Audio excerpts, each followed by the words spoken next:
It's hard to contain your excitement when you get something you've really wanted. Like the gold standard in automotive protection, WeatherTech floor liners. With deep sculpted channels and laser measured for total protection in the front, back, and even up the sides. Dad, you're going viral. What? WeatherTech me. So don't be shy, enjoy. Order your premium American-made products at WeatherTech.com.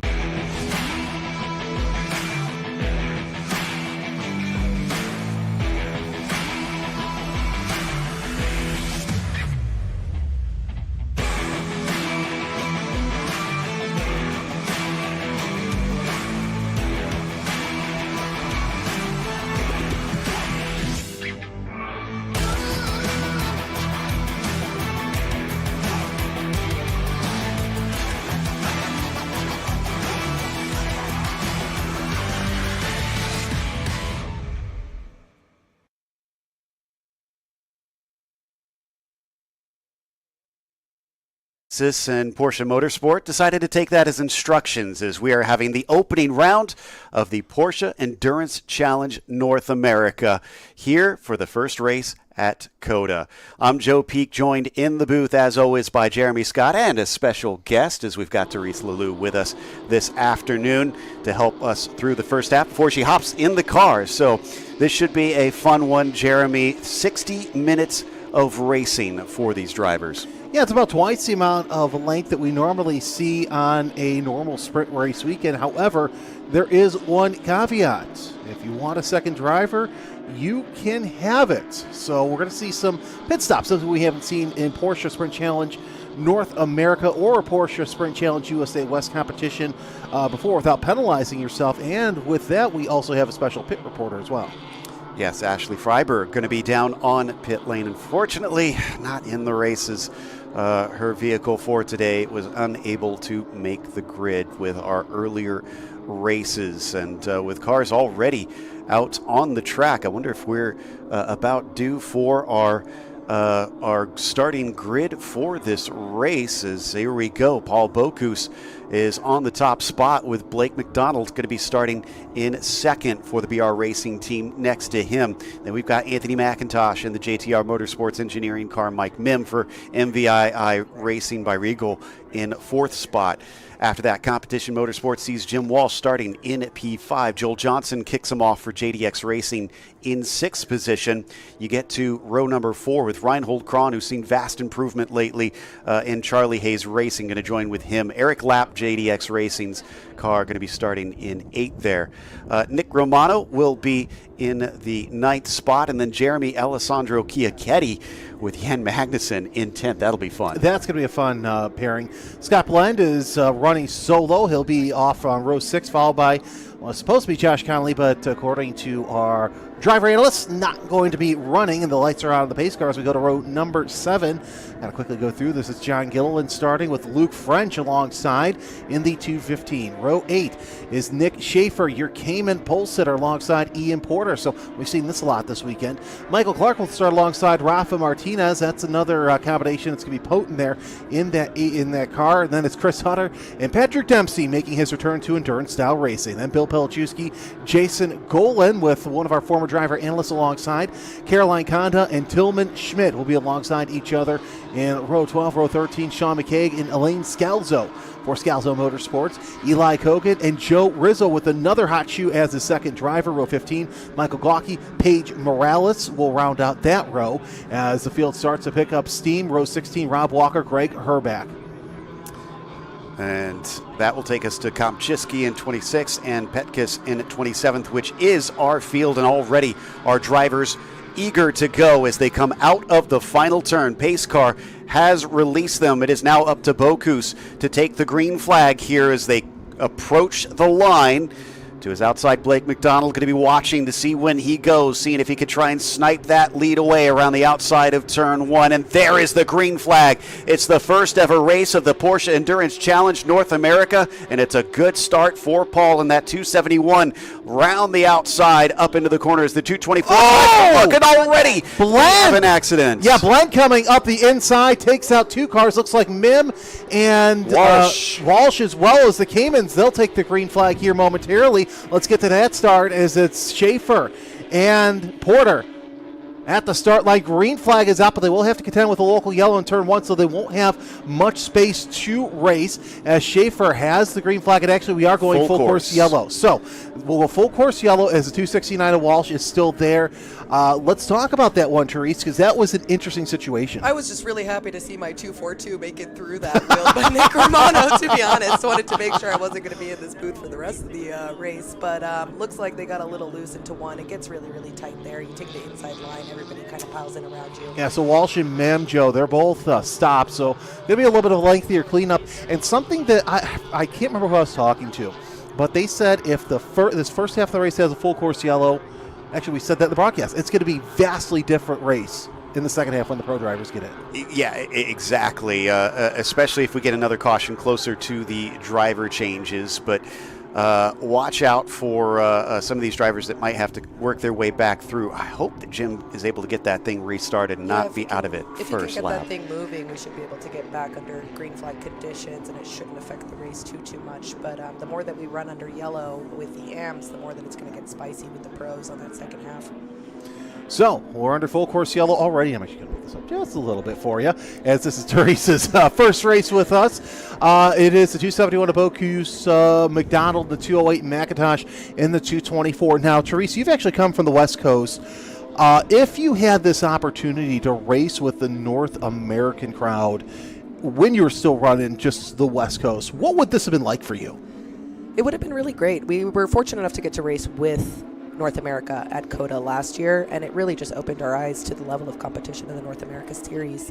Even coming over, I maybe didn't give myself enough credit for running Sebring, USA West, with just fewer competitors. Sometimes it doesn't get as dicey, and the North America Series does attract some really great talent, like we had Zach Vanier last year, Madeline Stewart, Aiden Kenny. So to get to drive with some of the best drivers in the world is something that I know Blake McDonald was really looking forward to doing. He was really looking forward to racing with Jared Thomas and some of the other guys out there. So I think everyone's really excited for this opportunity. Does look like that car is not going to be able to take part unless they can get it back to the garage and fix whatever has gone wrong after that accident. Yeah, I'm surprised it was as serious as it was. So the hook is going to be on the circuit, trying to get that car hooked up and put it on the rollback. Safety car comes out for the first time today under safety car conditions. Let's see if the Caymans can play catch up as well. Maybe we'll have a single file restart and not a two group restart. But it's a shame, Joe, because would have loved to have seen what happened with with the 70 and the 86 both again for the third time this weekend, running side by side at the start of the race. Looks like McIntosh took advantage of that yellow as well to get in front of Blake McDonald, so it should be interesting on this restart to see if Blake can get that position back. Yeah, I noticed that as well. I'm glad you brought that up. It was definitely a very opportunistic move down to the inside, which, as we saw, can easily go wrong, but they were able to sneak through there. Watch out for Blake down there in third in that BR Racing car, because I'm pretty sure he is going to be eager to try and make some overtakes here once we get going racing. So another driver who has not taken the green flag either is the number 50 AutoWorks of Eli Kogan. So that's an interesting bit of notification, unless there's something wrong there. I've not seen a word from Race Control whether or not Eli Kogan has no transponder or what, but I'm not seeing him go by. I do know every time I saw him get out of the car, he looked absolutely beat, and he was, I believe, supposed to do this one solo. Correct. So, it could be that he elected that he just didn't feel physically up for it at this stage. And you know what? There's nothing wrong with that. Discretion is a better part of valor, and because I even talked to Scott Blind last night. And he told me after yesterday's GT3 race, he was 50-50 on doing this race, but he said he's got another strategy in mind. We'll see what happens after the first pit stop. Huge kudos to this COTA track safety team that's just really showing up the Miami F1 GP team, getting this car on the wrecker immediately and getting it going. So I know that MTK loaned them a car to practice with. So it's really great for track safety to have gotten that experience so that we can get these cars off the track so quickly. No, and that's fantastic as well, Joe. Yeah, they've, everything that we've seen so far, they've been really quick to be able to clean everything up. Even when we had a car catch on fire yesterday at that was out of the way relatively quickly. That was one of the craziest things I've seen. The driver running down the front straight, but glad they got that out and the driver was safe. But sad for Jim Walsh here.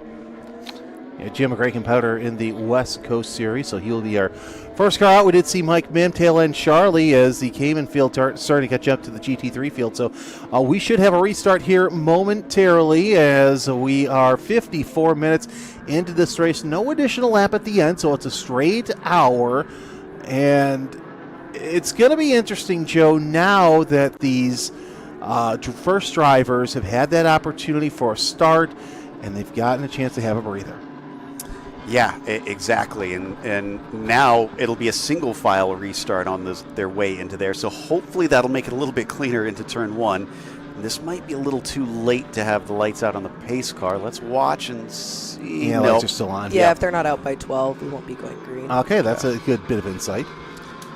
We've got to carry on at least for one more lap, which means I'm guessing we'll effectively have lost about 10 minutes of this race by the time we get going out there. And it's quite a short stint for these AMs. Most of them are going to be running somewhere between 25 to a maximum of 30 minutes. The max drive time is 35 minutes, but with the pros coming up second, they're going to want the longer seat time. So this will definitely shake up who's going to finish where.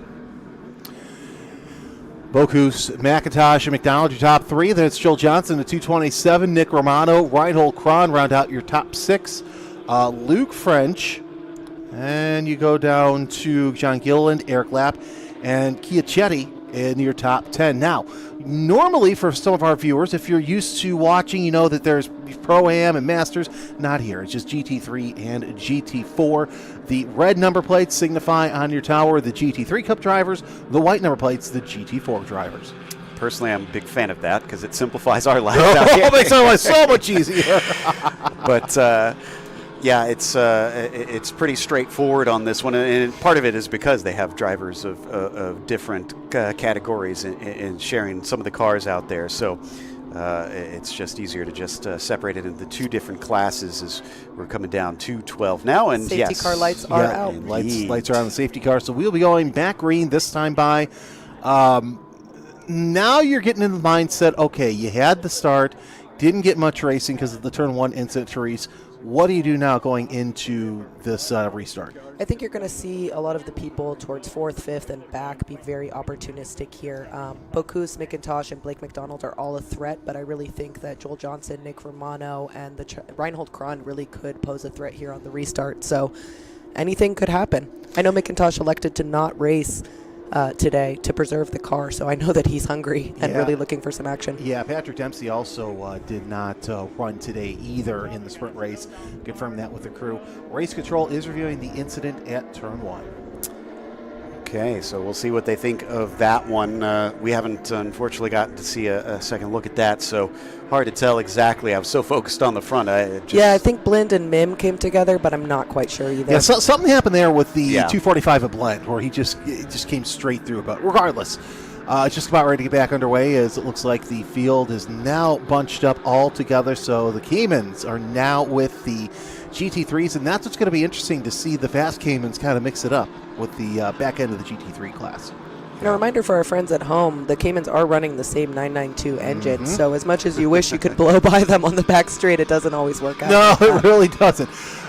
Joe, safety car is coming in. All right, Paul Bocuse in that MDK Motorsports 271 is going to restart this one. I believe this will be slightly different than what we tend to see on the initial start, as he should be able to go when he pleases, and it does look like he's already on the loud pedal here as they take off down the main straight towards turn one. Already looks like Joel Johnson back there is kind of taking a peek to the inside that, or he's trying to defend on that 242 as Nick. They come through turn one. This looks a lot more orderly than it did before. It looks like the GT3s are through. I think I saw a jump in the GT4 cars. I was going to say, I thought I saw that too. Pelichowski popping out of line there, coming out of turn number 19 And Dempsey tried to go in the inside as well, going through turn number 1. We'll see what race control has to say about that. We've already had a penalty earlier on this weekend for the Caymans down in the North American Series as we watch them weave their way through turn 8 and into 9. And definitely McIntosh is getting a little dangerously close to Paul Bocuse at times. Joe, we got a little bit of an issue. It looks like turn 19, the number 49, the Greg Herbeck, may be stuck in the kitty litter.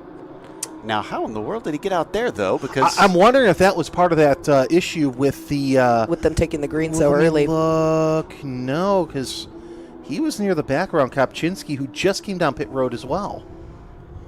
Yeah, that's a bit strange. Yeah, take a look at your upper right-hand corner, ladies and gentlemen. That's, you see the red dot, that is the 49 of Herbeck right now, is Paul Bocuse coming down turn number 12 with a decent advantage. A little bit of a look around the outside for the 242 as Romano was trying to see if he could do anything on Johnson, but that's difficult on that side of that corner. It'll switch back, and I can tell you your recovery vehicle just went by our booth. So yep, and there it is, full course yellow. Yeah, not surprising. Oh, my goodness.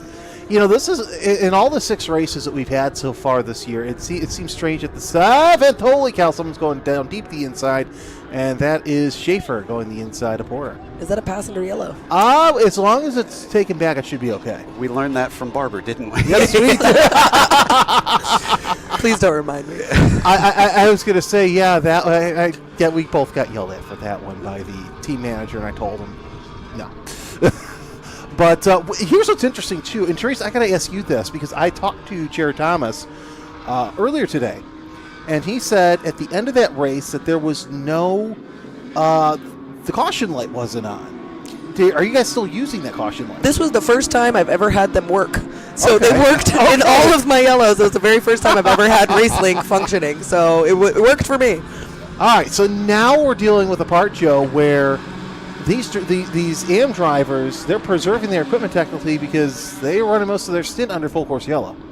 Yeah, well, and that's a good question that maybe Therese could help fill in on, because we initially, when we came this weekend, we thought, well, who's going to need to change tires in a 30-minute race? And we saw the heat, and we realized, yeah, that might actually be worthwhile.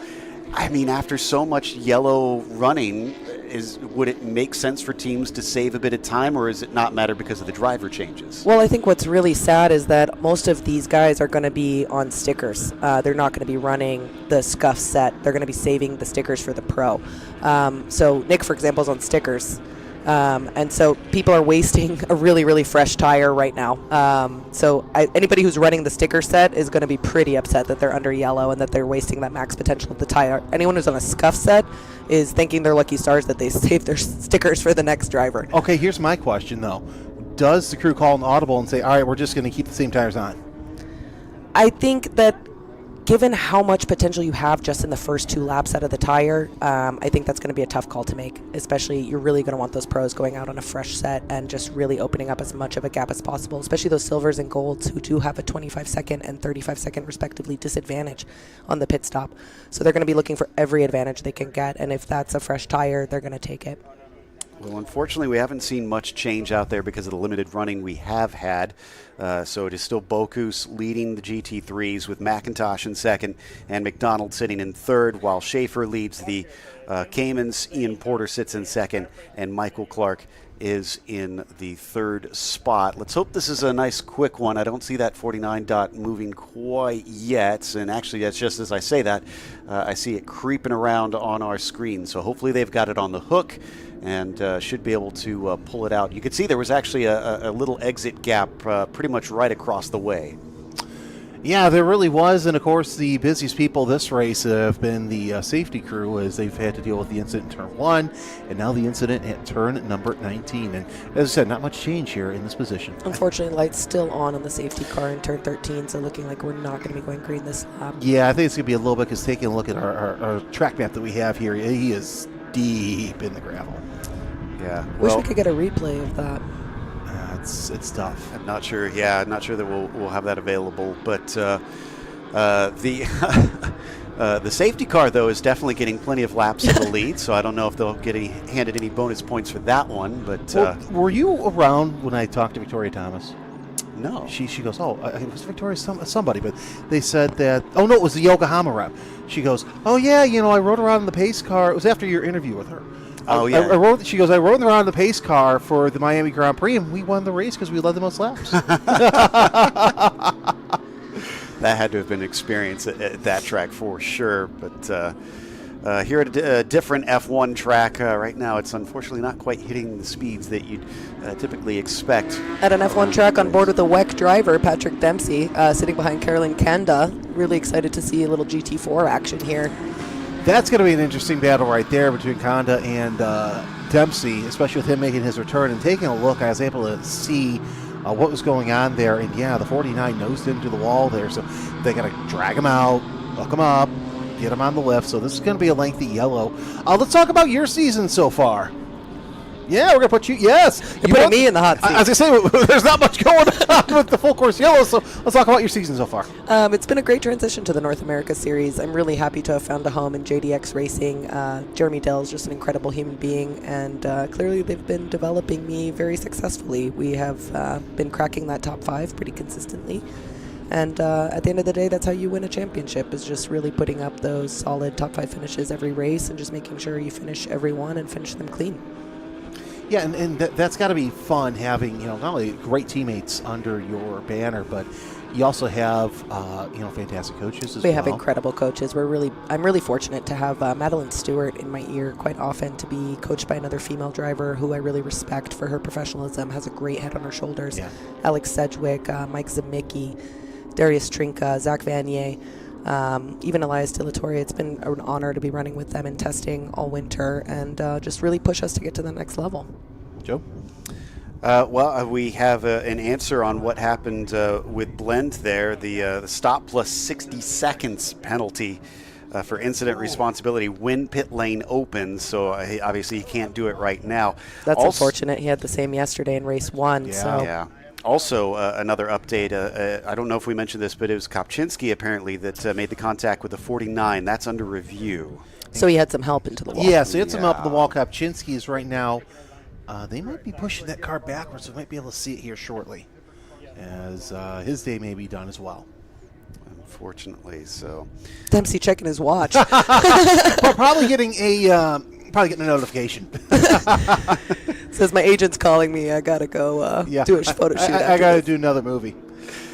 Nice. But no, seriously, it's great to have Patrick Dempsey back. We saw how well that he improved coming from running in Grand Am, then moving over to Porsche and IMSA and WEC, and doing the one-off appearances and still being the actor who. He's not just an actor who races; he's a racer who acts. And he'll be the first one to tell you that. I ran into him on the way to Formula One Vegas, and he was the first one to be giving advice on how to move up to Carrera Cup, how to get to WEC, how to move through the ranks. And, I find his career so inspiring. I'm someone who came to racing a lot later in life and left my previous career to do this. And so I really look up to people like that who've been able to be successful in racing after being successful in another career. So if you don't mind us asking, what did Teresa Liu do in a previous life? I come from the hospitality world. I was an event operations manager for 11 Madison Park and Nomad. I specialize in 3-star Michelin kitchens and parking lots. So if anybody ever needs hospitality in the paddock, give me a call. We'll let Randy Hembry know. I'm sure he's listening right now. Exactly. All right, so the 49 is off the course. The safety car lights are off. He's hustling off. Joe, we're about ready to get another restart underway. Paul leading us down one more time. Yeah, let's hope that third time is the charm here, because we didn't get a full lap of racing in either of the first 2 attempts. As we come out of that final corner once again, and what did McIntosh learn from that first attempt? Is he going to be any closer? Doesn't look like it. Is Blake McDonald also not able to do anything? Meanwhile, that 242 of Nick Romano has been a threat on each of these starts. Yeah, there you go, Nick. Look down to the inside and see if he can overtake on the 227 of Johnson, who gives him space, and we got to change of position. I was already say, don't look now, Teresa. We'll see what happens. But they're still no, Joel got it back, but he's going to have the inside at 3. We'll see how that shakes out. They're still side by side. And Caymans are 3 wide. Yeah, Caymans 3 wide as they come down, as Mike Mim doing his best right now to try and go around the outside of turn number 3. Yeah, as they get their race started as well. They didn't even get to really race into turn 1 on that first attempt. Oh, a little bit wide there for somebody off through the S's. Didn't quite make out who that was, but that's certainly going to be a lap deleted, maybe a position they'll have to hand back. We'll find that out here from race control, but I know you got to get going here soon, Teresa. What do you have? I have 2 more minutes to go until I got to leave you here in the booth. Sadly, Nick Romano was not able to open the gap that I wish he could have. I'm going to have to do some real defending. We're on board with him now. He's gotten around Joel Johnson and threatening Blake McDonald, so I'll have to just do my best against Sedgwick, Pat Long, etc. Yeah, it's quite a stacked field out there. Yeah, it's a very stacked field. What's that going to be like for you driving against the pros? It's the first time you really had a chance to race against them. And that was the opportunity I was really looking for. I think the way you get better at racecraft is by racing the best, and I'm really looking forward to putting my defense to the test. But on that note, I've got to head down to the garage and get in this very hot car, and hopefully I'll be back in the booth with you soon in the future. Thanks, Teresa. Thank you guys so much for having me. Appreciate it. Good luck on the rest of the race, guys. Oh, good luck for you, too. In this race, is top 4 bunching up through the stadium section of the course. And, Joe, this is going to be interesting now as we see Bocuse kind of opening up a big lead right now, about a second or 2.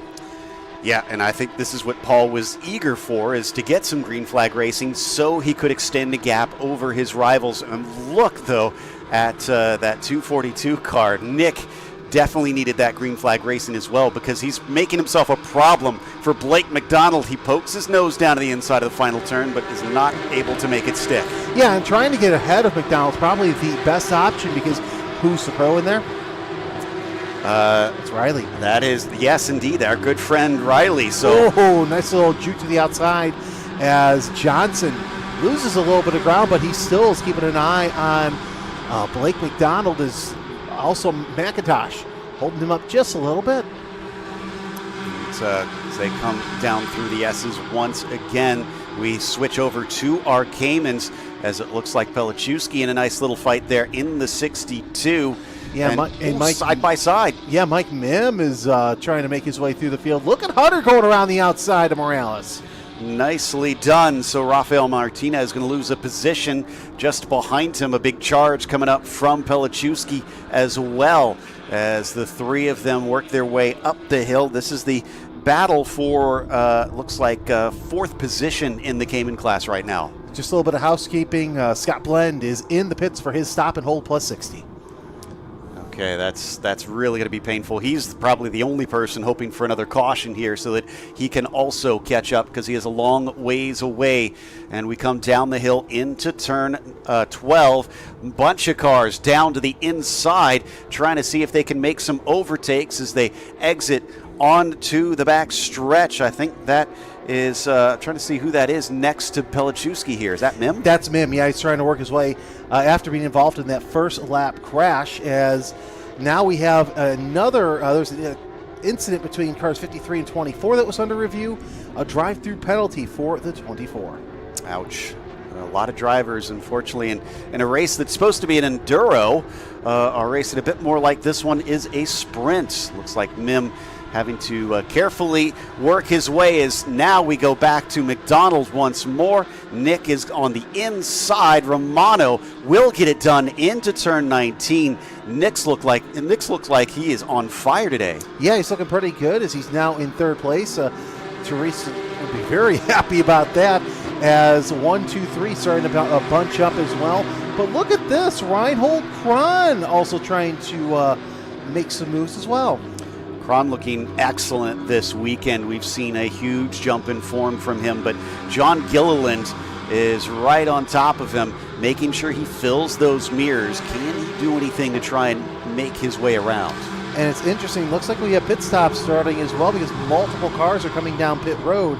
So we'll see if that is the case, as drivers making their way around the circuit, so strategy playing out early on. Now, I'm very curious if this is going to count, because remember, it was 35 minutes is the max, and we've got 40 more seconds on that one, so they can't theoretically change their driver for another 30 seconds here. Yeah, it makes you wonder if those are some of the solo drivers that are in there, but still, regardless, going to be interesting to see what happens. And yeah, Patrick Dempsey is going to be getting out of his number 98 with 35 minutes and 25 seconds left, so that's interesting strategy. Pat Long is getting in as well.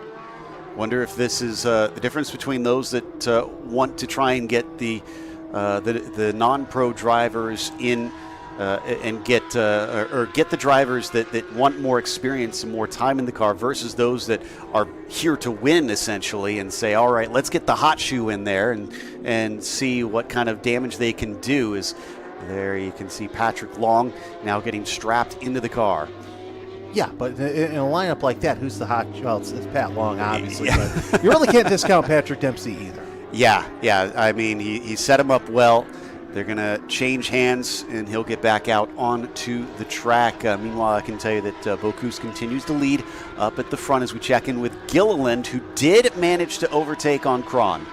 Yeah, nice little pass by Gilliland. He'll have obviously a good shoe in there as well, but not going to set up for pit lane just yet. Give it, I'd say, another lap or two before we start to see the 271's in. Yeah, 271's in. That's interesting. So Bocuse going to hand it off to his pro driver as well, and that's I went the wrong way. 271. And he's got Trenton Estep, who had a really fast lap. But here's a good battle for position. Reinhold Kron going to the inside of John Gilliland through turn number 1, and he's going to get it. Oh! My goodness, as it looks like we had a big jump over the curb there for Gilliland. That was more of an off-road. Yeah, so the cars are not supposed to bounce that high off of the pavement there, and I mean, that could have done some big damage to the car. Sounds like we might have the first of our pit reports in soon. Yeah, and that's good, and we'll send it to Ashley Freiberg here momentarily. Let's keep an eye on this battle, because also Gilliland falling into the clutches of Luke French as well, so that jump may have done a little bit more than we thought in terms of damage. You know who's going to be buzzing right now is Therese Lelou, because Nick Romano is leading this race. Sounds like we've got the interview ready with Ashley, so let's. Sounds like we're. Yeah, we're working out the kinks for this first race, so it's regardless. This is very interesting. This is an interesting battle to watch right now between Gilliland and Kron right now, with Kron ahead of Gilliland on the track. On our timing screen, it shows Gilliland ahead of Kron, because obviously we're not hooking up to the sector times, but look at Gilliland closing up on Kron. You got to wonder how much more that we're going to see those two on track before they hand it off to the pro racing drivers. I mean, who knew that cows could fly? And he's just unfazed out there right now, because the way he's caught back up to him immediately is what amazes me here. Niels Meissner will be the pro in Gilliland's car, and also Reinhold Kron. We'll see Charlie Hayes in that car. So those two, that's going to be a good battle in and of itself. All right, we are down to 32 minutes left. Are we going to see Nick hop into pit lane? No, it looks like he'll stay out and carry on. And this group will stay in as well with Gilliland, Kron, and French. And I believe, unless the 271's in the pits. So with pit stops right now, the 298 is third, the 233 is second. So your top 4 on track right now are all GT3 Cup cars. A little bit of debris in the runoff, nothing too major. Yeah, I think we can expect that at this stage of the weekend with how many races we've had and how much action there's been on track. We continue to watch that fight for P2 in the GT3s. Meanwhile, down in the GT4s, looks like Nick Schaefer is going to stay out, and if I'm seeing this correctly, Caroline Conda is now up into second, but I think we may have had some GT4 pit stops as well. Sean McCaig is coming into the pits. He'll hand it off to LP Dumoulin. Dumoulin, a 3-time Pinty Series champion, so pretty hot shoe through there. But this is the battle for second that we're watching between the 233 and the 298. Well, this is definitely earlier than I expected for some of our drivers to be taking those pit stops, as Gilliland goes a little wide coming out of turn 12, but carries on fine. Behind him, French looking like he's starting to lose touch with these two. He's going to have to up his game and see if he can catch up with them. Would love to see if we can get some of the action down in the Caymans, because surely we've got some battles happening down there. Yeah, there's some great battles happening in the Caymans right now. Battle for third between the 77 of Schmid and the 26 of Scalzo. That's for third. in the Cayman class. There's the importer. He is sitting in, looks like no, that's Alec Udell who's in the car now. Yeah, I was going to say they have already stopped, and Alec is now taken over. But I think critically, and this is one of those things with the pit stops now as well, he's in clean air, so he can run as quick as he likes. Especially if they gave him fresh tires, that's going to make things a lot easier for him down the line. Remember, we were talking about that investigation between car 8 and car 49, I think it was. Yeah, car 8 gets incident responsibility. That's Kopczynski. And that drive-through's got to be assessed as separate from your pit stop. No sense saying, "Oh, we're just going to do a pit stop." No, you got to drive through first. Yep, you have to take the pain. It's mandatory. And coming out of the turn onto the back stretch here, as Udell again is just basically got a wide open track in front of him. That is no doubt going to help. Was he even to try and warm the tires? Yeah, he was. So we're going to send it down to Ashley. We say good afternoon to her, and she also found our driver analyst getting ready. Hey, Ashley. We're good? All right, I'm here with Therese Lalou. She's about to get in the race car here. Therese, what is your mindset getting into this race? I was really hoping that Nick was going to be able to pull a massive gap and I was going to come in and just defend, but unfortunately with all the yellows, I'm going to have to work really hard against Riley Dickinson and some of the best Porsche drivers in the world, so I'm really looking forward to this. Well, that's awesome.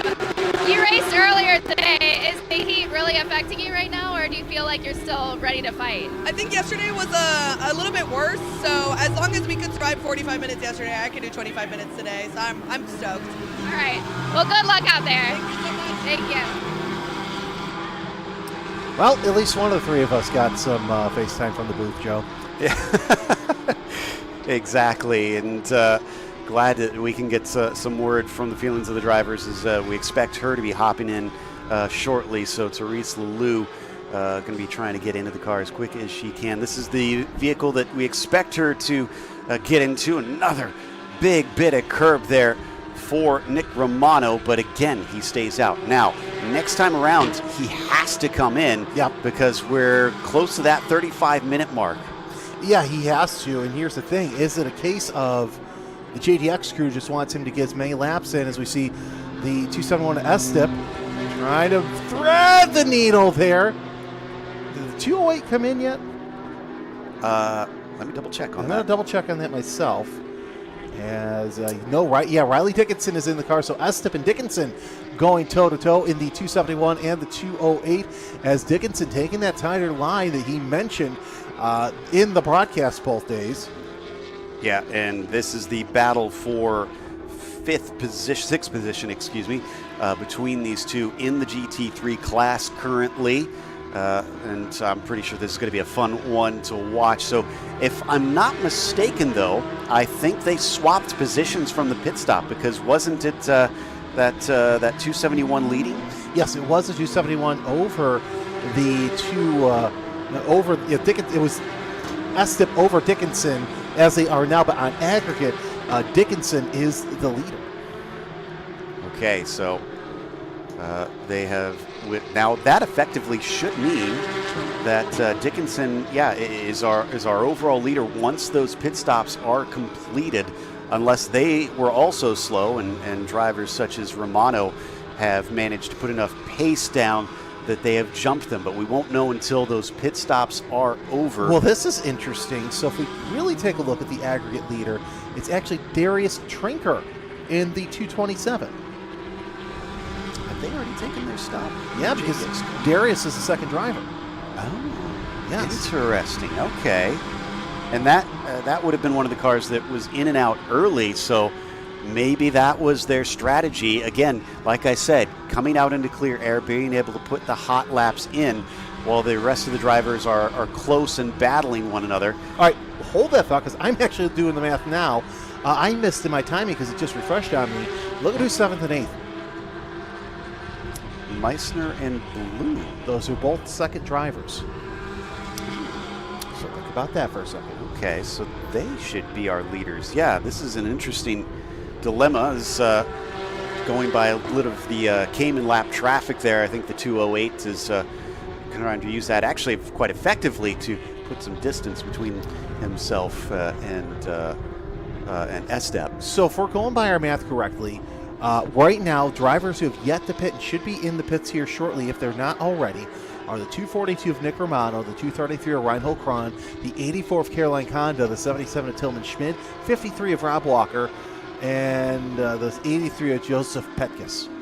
Yeah, I think that should be mainly the cars that have yet to pit, because Schaefer's is the next one down, and he was our leader before. So yeah, and I believe, yeah, so Schaefer should inherit the lead. Now, is Nick actually soloing this? Schaefer, no. Nick Schaefer's not soloing it. So then, no, he hasn't stopped yet. Correct, and neither has Nick Romano. Romano is still going around the circuit. This means that there was some sort of issue for that 70 car again. Remember, they've been having mechanical problems all weekend. So that's my guess here. We don't know. This is my speculation that maybe there was another issue for that number 70 machine, because he should be much farther up the order right now. So, okay, so we have one. Let's send it down to Ashley Freiberg with Caroline Conda.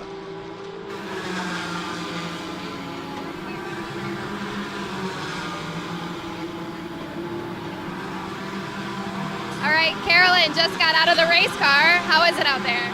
Good stint for the moment we are P5 overall, but yeah, my car just Okay, no, she needed to cross the start-finish line. Oh, okay. It just, my stint was good. That's good. So you're running 5th right now, which is amazing. I knew it does. How do you feel for the rest of the race? I feel confident. Yeah, Madeline is in the car. I believe in her, so I trust her. So yeah, I'm confident for the rest of the race. All right, awesome. We'll be watching for you guys out there. Good luck.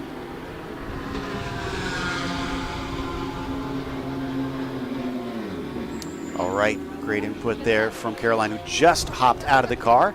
And what do you know, the other driver that we were hearing from just before is about to hop into that 242 as Nick Romano, who was our leader, is going to hand it over, and we'll see where they emerge back onto the track.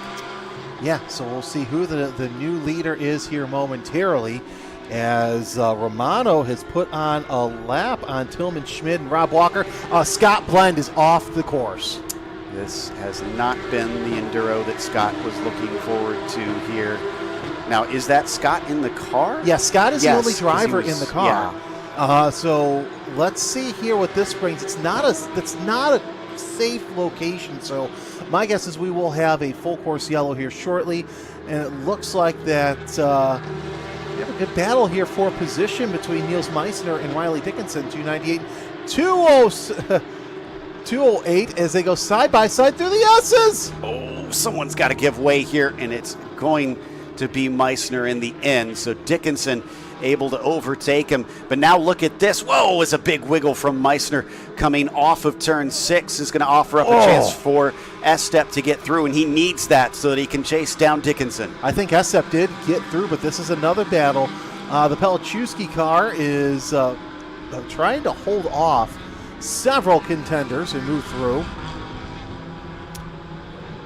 21 minutes now left on the clock. Did Scott know that 245 still stationary? That's around turn 10 that he is pulled up, but I don't think that's going to be a safe place to leave that car. No, so we are just waiting for what's going to happen. I'm sure that Race Control is giving Blend all opportunities to come through, as we have... that was Udell getting overtaken, I think, or an attempt at it. Oh, a little bit of leaning. Prema using that supercar advantage that he had here, and he's just going to lean all over Udell going through the S's.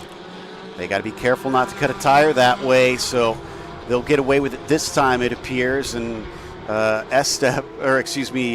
Prema is definitely not shy out there on the track. Well, of course, you also have Tristan Vautier who wants to play as well back there, so a little bit of rubbing there as we are in 20 minutes left in this race.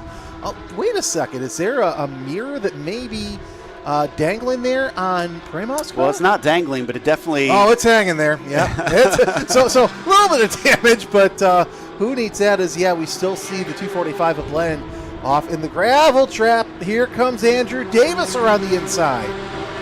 They exit onto the back stretch now.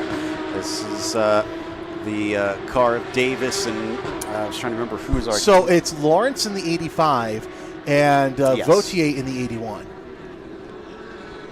As they head towards turn 12. Now, we still don't have Tillman Schmidt and Rob Walker showing as having stopped because they're still being scored in second and third overall. Yeah, I've noticed that as well. So once they stop in aggregate, J.F.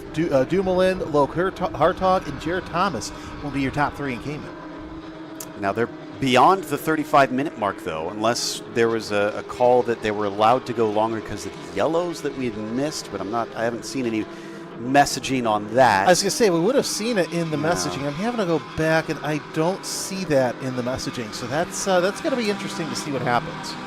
Now, we're also trying to see where Therese Liu comes out after her pit stop here, because we were thinking Darius Trinka would be leading this race, and that is the 98 that is coming around through there. That is Patrick Long in that machine, currently running in what looks like sixth in class, but could be fourth, depending on what happens with this TPC and JTR car. So Tillman Schmidt just came out of the pits, I should say.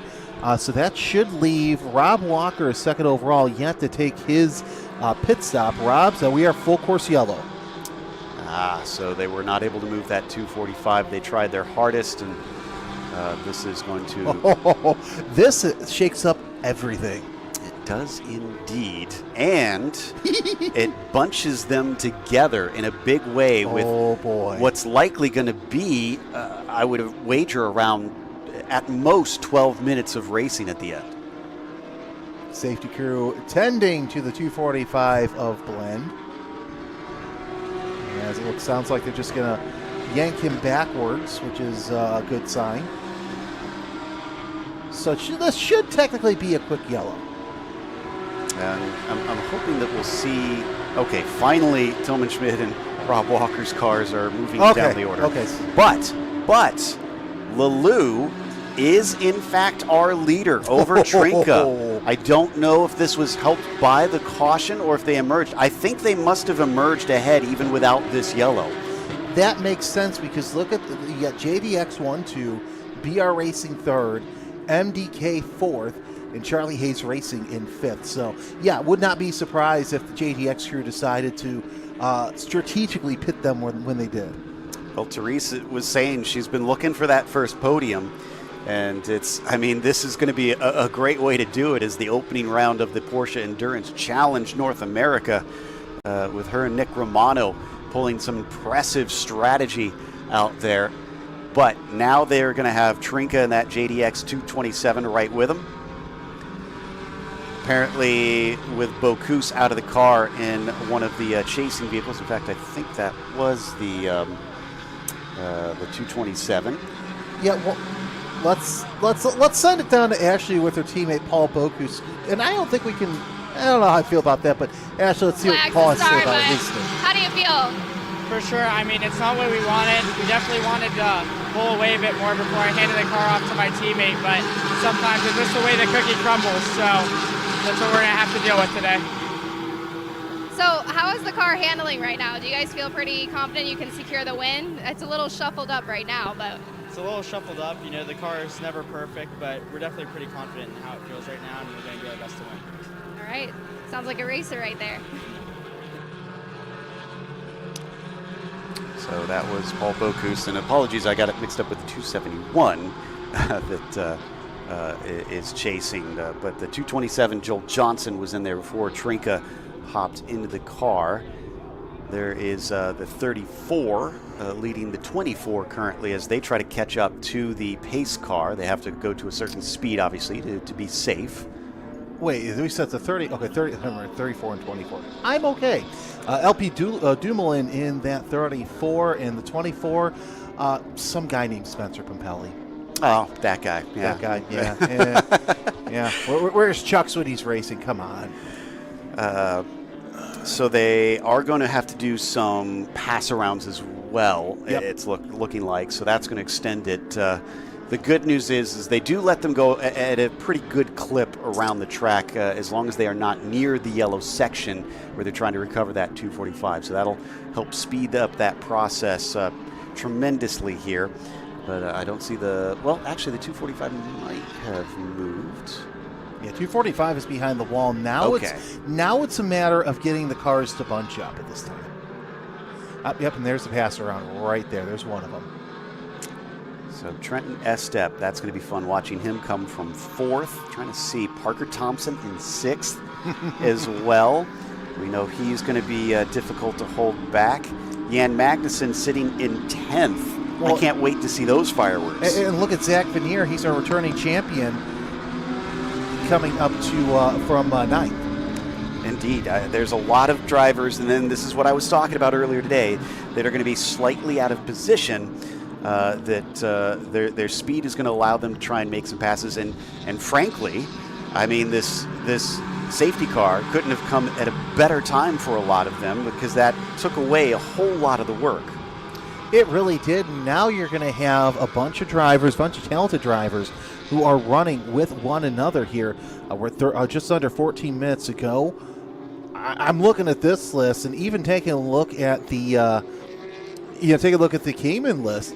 Look, you've got Pat Long in 6th place in class. Premont in 7th. Udell in 8th. Vautier in 9th. Oh, and don't forget, like we said, Hard Dog, your leader in Cayman. JF Dumoulin. The field is stacked right now. Yeah, this is going to be a lot of fun. Safety car lights are still on right now. I thought we just heard they're off. That's what we were told. Okay, they are going to go out soon, and we were told it was around turn 12. Yes. Which is going to be at the end of this straightaway. So, yeah, that is great news. There they are right now. And so we are getting ready to go racing once again. Yeah, Vautier down there, Prema, Long in the Cayman category, going to have some work to do. Fastest lap right now belongs to the 297 machine with Alex Sedgwick in that JDX racing car. That's an interesting battle right there. We're just about set. Drivers getting ready for what could be their final stint right now. As we got the 2 Caymans trying to catch up at the back of the pack. I don't think they'll make it for the green flag, but they will be a part of this race here shortly. As the two JDX cars driven by Lelou and Trinka are 1 and 2, with Riley Dickinson sitting in 3rd. And I expect Riley to give them a hard time during this restart. Now, this is not a foreign place for Lelou to be up in the front, but it might be in this situation in terms of these cars, the 992, and seeing how she fares with a bunch of other drivers breathing down her neck, wanting to try to take that lead away. Can she hold on to the pace? Can she hold on to the track position as the safety car is now extending its way ahead so that they can set themselves up for the jump off of the final corner there. You can see it leaving the track right now and into the pit lane. The 242 of JDX Racing, Therese Lelou, has hopped into the car and is right into the hot seat here as they come out of the final corner, and she is on the loud pedal as we go racing once again for the final 12 minutes of the first Porsche Endurance Challenge North America.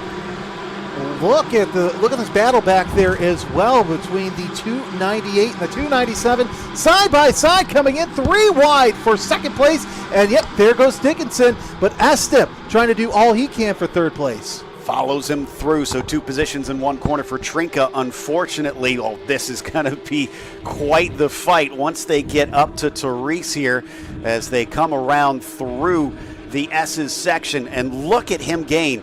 Dickinson is very hot right now as he's got a ton of speed. Yeah, no surprise here that Dickinson was the one who is up to 2nd place, and now he's going to challenge Lelou for 1st. We'll see how well that she defends here as look at that, the top 3 all within one another, and here comes Dickinson to the inside. He's going to take that position. Does Estep has anything to say as he's going to go to 2nd place for now? He's to the inside. Has he got it done, though? Yes, now he does as he just edges out through the corner. The car spinning in the background. That looks like the 297. It has, with a quick spin, that's Alex Sedgwick. As the battle for the lead rages on, Estep looking to the outside of Dickinson going into turn number 12. They're side by side. Dickinson has the advantage. They're almost touch wheel to wheel. Estep can't quite get it done there. Let's see if he tries to stick his nose in. No, although that's Bo Dickinson going in too far, and that's going to hand over the lead to the 227. And, of course, he goes through the slow lap just a little slow as we have a new leader in Estep in the 271. Indeed. Apologies, called the wrong number. We're joined by our pit reporter, Ashley Freiberg, has joined us. Ashley, you've come in at one of the most exciting moments, it seems. Yeah. There we go. That actually looked like Riley might have had a car issue there because he really slowed down. So I'm wondering if he got back running again. Yeah, that was a little odd because you wouldn't see someone like Riley make that kind of move. Yeah, that was pretty intense, and I don't see him in the back there, so... I mean, I'm sure Trenton's pretty excited about it, though, because he's starting to pull away. And it looks like the 245 has pulled off the course as well. So we'll see how that fares. Looks like, that's Glenn going on the tow truck to the back. So now we'll watch. So not the first time we've seen a car being towed away and out of the circuit. Yeah, Parker Thompson was the one that just made the move there on Therese Lelou. Finds himself up into second place. So Therese was briefly back into P2 after that mistake from Dickinson, but falls down to the bottom step of the podium. Next for her is Darius Trinka behind. Let's see if she can stop the bleeding there. Yeah, I don't think Estep is going to have it easy, though, because Thompson is really strong at this track. He's shown some great success here, having some last lap passes at this track. So it'll be interesting to see what happens as the race goes on. So quick housekeeping, the 270 of Zach Vanier with a stop plus 9.358 seconds for a short pit stop. Man, it's going to hurt this late in the race for sure, as we see third place now being chased by Trinka and Charlie Hayes behind in that number 233 machine. Also, Loic Hartog still leading down in the Caymans with JF Dumoulin chasing in that lower category. And Tillman Schmidt also handling his own, though. He's got Pat Long all under that rear wing. That's a battle for the bottom step of the podium. This is certainly not over, but it's coming down to the end of it very quickly. 7 minutes left on the clock. And coming around through the stadium section, no change amongst those top five in the GT3s. And we watch them work their way around the Triple Apexer up through the carousel now to complete the lap. Remember, 60 minutes, there's no +1 in this series. Now, Ashley, you were down on pit road. What's the feeling of the drivers and the crew so far today? Yeah, everyone seems a little bit stressed out, actually. Oh, really? That's interesting. I think the handling of a lot of cars is starting to throw people off because of the temperature swing from this morning to this afternoon. It's definitely a lot hotter. The sun is out, so it certainly will change the handling of the car. So there are quite a few people trying to chase that at the moment. However, gosh, Therese is doing an amazing job holding her own out here with all the pros. And Trenton doing an amazing job too. I've talked to him quite a bit this year, and he hasn't had very many ride opportunities this year, so I'm sure he's taking this opportunity and making the most of it, which at the moment he is, for sure. And Joe Vautier trying to hold off Udell. Of course, Vautier going a little wide. He's also going to lose his ground to Davis. Yeah, Davis trying to pick his pocket a little bit. Ooh, no! Hutter spins Davis. Not sure if Davis is the one who came down on, sorry, not Hutter, that was Vautier. Vautier spinning Davis. Not sure if it was a case of Davis coming down on Vautier, but regardless, Andrew Davis able to get back going. That number 62 very slowly. Let's see where, and it looks like that Vautier has continued on. And so has Davis. He was very close to that gravel, didn't get into it, thankfully. Coming back to Udell in the meantime, still giving chase to the car in front. Trying to make out who that is that he's got just in front of him right now.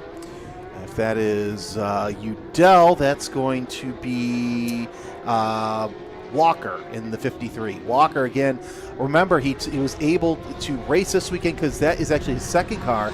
He wasn't able to participate after that testing crash, but they're side by side for position right now. Walker doing a great job holding his own. Yeah, and he's going to try and break deep, does so a little bit later into the corner, but down to the apex. Udell is going to finish the job. So I was trying to figure out who was following, and now I don't have to anymore as he's very quickly passed him. And I know that actually a couple of the drivers are just running solo. Were any of the crews concerned about their longevity with the changing conditions? Because for your race, it was a lot cooler than it is now. Yeah, certainly the heat in the car is a huge factor. I know at the end of my race yesterday, I was using all of my focus to just keep my tires on the track. I was going to say, you were beat when you got out of that car. Yeah, I definitely was. So I'm sure heat is a factor right now because it's an hour-long race. Your cool shirt's not really working anymore, so you're really just battling the heat and trying to stay focused. So in Cayman, we have Pat Long leading Premont and JF Dumoulin. Joe, as looks like that Hartog has opened up a 6-second lead. And Pat's actually moved into that second place this lap. Now, the gap behind them certainly looks just a little bit too big to try and make up to about 6.8 seconds between Patrick and Loic. So I don't think in 4 minutes he's going to be able to do anything. It's a little bit of a change position there for the Rafa Racing machine. Yeah, that looked like the 85 of Cameron Lawrence going around JF Dumoulin for position. Oh, Lawrence with a slide off, a rare mistake from him. You don't usually see him do that, but Dumoulin tries to goad him into something, or really wiggles coming out of that corner. It seems, oh man, that car is an absolute handful. You were talking about the change in conditions. I guess this is the heat that we feared, Ashley, that would crop up for this race. For sure. I'm sure tire temps are through the roof right now, and if you're offline even the tiniest bit, as you saw just now with Cameron, you just lose the car completely. So you have to be ultra precise right now. Well, how many teams took tires at pit stop? Was it every team taking it, or? It depends on your strategy. Not everyone took new tires. Some people went on scrubs, some went on stickers. So everyone's trying something different. As we see Tillman Schmid trying to play in the fray here, going into turn number 12. He goes to the inside of Dumoulin, as they're going to rub elbows, leaving there. Whoa, what's that car? That is the 87 of Hepworth. That might end this race, as Jem Hepworth pulls off course in kind of an unsafe location. And really, for Porsche Sprint Challenge, Joe, this is a very uncharacteristic race. Yeah, I was kind of thinking that earlier. Oh, they might get it going. Really hoping we can finish this thing under green. It moved just a little bit there. And yes, I was thinking about that earlier, that when we have seen cautions, it's one, maybe two during some of the races, not the multiple cautions that we've been getting in this one that have taken up almost a majority of the race. Essip leads Thompson by 2.7 seconds, and it's Trinka. That's your top three. But Lou doing a great job herself, 1.1 seconds, but this is the battle we're watching right now between Udell and it looks like the 87 of, I'm sorry, it's not the 87, it's the 77 of Tillman Schmid. Schmid holding his own. He's going to try and go for Dumoulin. That's LP Dumoulin. And also, look at this, got a Cayman racing with the GT3. Yeah. This is crazy. He's going to be able to get by. I believe it's going to be 2 laps to go, and thankfully that car did get moving and get on the way. So next time by should be white flag. Yeah, white flag is the leader. Estep is going into turn number 12 right now. But nonetheless, that is the 298 of Meissner, who is 9th in class right now. And as we see the 87 of Hepworth coming into the pits after that stop in turn number 12. Probably going to get the car checked over to see what's going wrong with it at this stage. Where did Lelou wind up? Looks like she's off the podium, unfortunately. Trinka has somehow gotten by since we last looked. Yeah, the battle for third place looks pretty tight back there. Jan Magnussen was also taking a peek on Charlie Hayes. Yeah, well, that's got to be interesting to see Jan back in the fire suit and then behind the wheel again. Yeah, for sure. And he, right off the bat, got used to it real quick and showing some really fast lap times. So well, it'd be interesting to see how far he makes it up the charts. White flag is out for Trenton Estep as he crosses the finish line. One more to go to win the first ever Porsche Endurance Challenge North America race. And it doesn't look like he's going to be challenged much. Thompson is within about 3 seconds, but that's just a little too far back. And still anything can happen. By the way, the incident between Davis and Vautier was under review, and quickly a penalty was given to Vautier, a drive-through penalty. So we'll see if he takes that now or if that's added to the end of his time. I'm not sure which way he'll elect to go about that, but it's awful late, unfortunately, to try and serve a penalty on that one. I'm going to guess he will try and just let the time be added to his race afterwards. But we watch Trenton Estep, who has parachuted in for this endurance race where they're allowed to have a teammate, a co-driver, jump in, and he is going to potentially take this one away at the first time of asking. So an interesting battle also for the podium. Pat Long is in second and Cademan Prema third came in right behind them. Cameron Lawrence just ran his best lap of the race of a 16-1. Yeah, that was fantastic out of them. And just a couple more corners to go now at this stage. Look at the gap that they have built to Trinka behind them as well. That's just a massive gap through there. Yeah, it's looking like somewhere in the realm of about 6 seconds down to that 227 car, and they haven't been green for all that long, so that's quite amazing. Therese could still try and get in there, but as we heard Ashley mention, Hayes and Magnuson are going to make life difficult if she goes for an ill-fated move. In the meantime, Trenton Estep, he had to fight for it a little bit, but once he managed to get up to the front, that 271 looked like he was having none of it. Nobody could stop him. The first ever race here for the Porsche Endurance Challenge North America goes to the MDK Motorsports 271 team. Great showing by Estep. Parker Thompson finishes in second place. And Lulu and Trinka have an incident in the final turn, and that opens a door for Jan Magnuson. Oh my goodness. So NDK 1-3. Wow. Didn't see what happened there. Just saw the car coming in backwards like that. So I don't know if, I'm going to assume there was some sort of contact between them into there. Yeah, take a look at that left rear there. There was a little bit of contact between the two teammates. Meanwhile, we need to find Hartog here, our number 17 driver, looking for him to come home with the win. And he has just crossed the line, so I believe that's another win for at least a Clark-driven car. Yeah, you're right. That's with Clark. Kelly Moss once again showing the might that they have beneath that tent, as behind them Udell will come across the line just off the podium. Prema, by the way, going to get himself a podium in that number one, along with Lawrence for Rafa Racing. What a strange way to end the race. Granted, 1-2 came across fine with Estep and Thompson, but yeah, we see the stricken car right now of the stricken car Trinka sitting off course. Also, we had the 70 off, the 208, just a lot of cars. Actually, it seemed like it was just a race of attrition in an hour race. Yeah, I think Therese was trying to go for that podium. She was really close there, and she tried to make that opportunity happen in the last corner, but wasn't quite close enough, and that's where that contact happened. So, well, Joe's got to go bounce to do the podium ceremony, so let's go ahead and wrap up this race. I think personally it was a great first round for Porsche Endurance Challenge. It showed that the teams can put something like this together. Granted, it made for a busy weekend, but nonetheless, now we have a little bit of time between now and Road America for everything to get settled.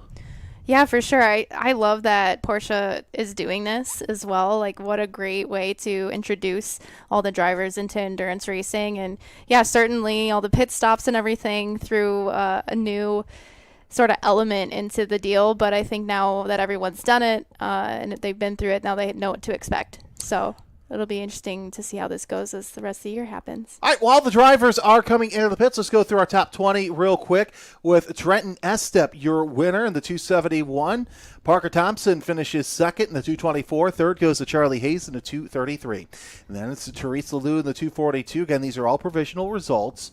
Then you got to go to the 297 JDX Racing. So JDX right now, 4th and 5th. Then Competition Motorsports in 6th, the 215. And then MDK Motorsports in the 249 finishes in 7th. 8th goes to your Cayman winner, Volk Hertog, in the 17. 9th is Niels Meister in the 298. Pat Long rounds out your top 10 in the 98. 11th through 20th looks like this. It's Zach Veneer in the 270, Alex Prema in the 1. And we're going to take a quick break. We'll have podium ceremonies here momentarily.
It's hard to contain your excitement when you get something you've really wanted.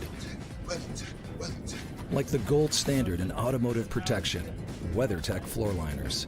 With deep sculpted channels and laser measured for total protection in the front, back, and even up the sides. Dad, you're going viral. What? WeatherTech me. So don't be shy, enjoy. Order your premium American-made products at WeatherTech.com.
It's hard to contain your excitement when you get something you've really wanted.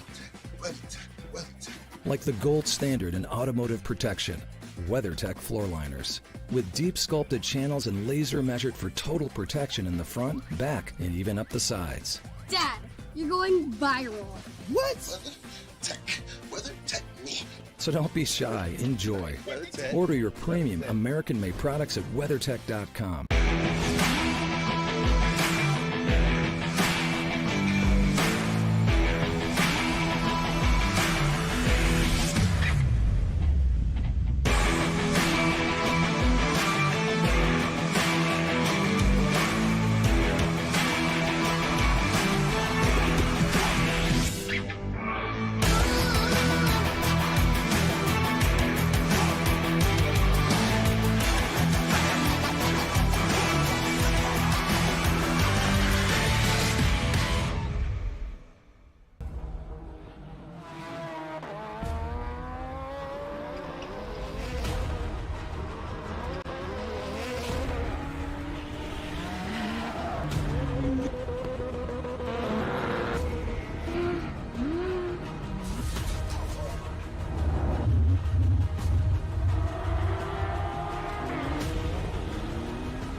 You don't get the label black sheep without doing something to earn it. Black sheep aren't bad, they just stand out from the crowd. They look at the status quo and say, we can do that better. And that's exactly what we do. Big move down the inside for Oh, the lead from Eli takes the lead. It's going to come down to the finish. Kyle almost side by side, but a good exit will give Laura Eli the win here overall in the first round of the Porsche Sprint Challenge USA West Series.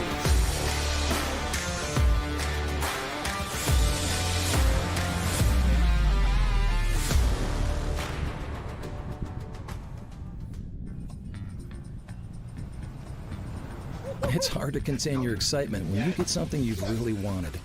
WeatherTech. Like the gold standard in automotive protection, WeatherTech floor liners.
With deep sculpted channels and laser measured for total protection in the front, back, and even up the sides. Dad, you're going viral. WeatherTech.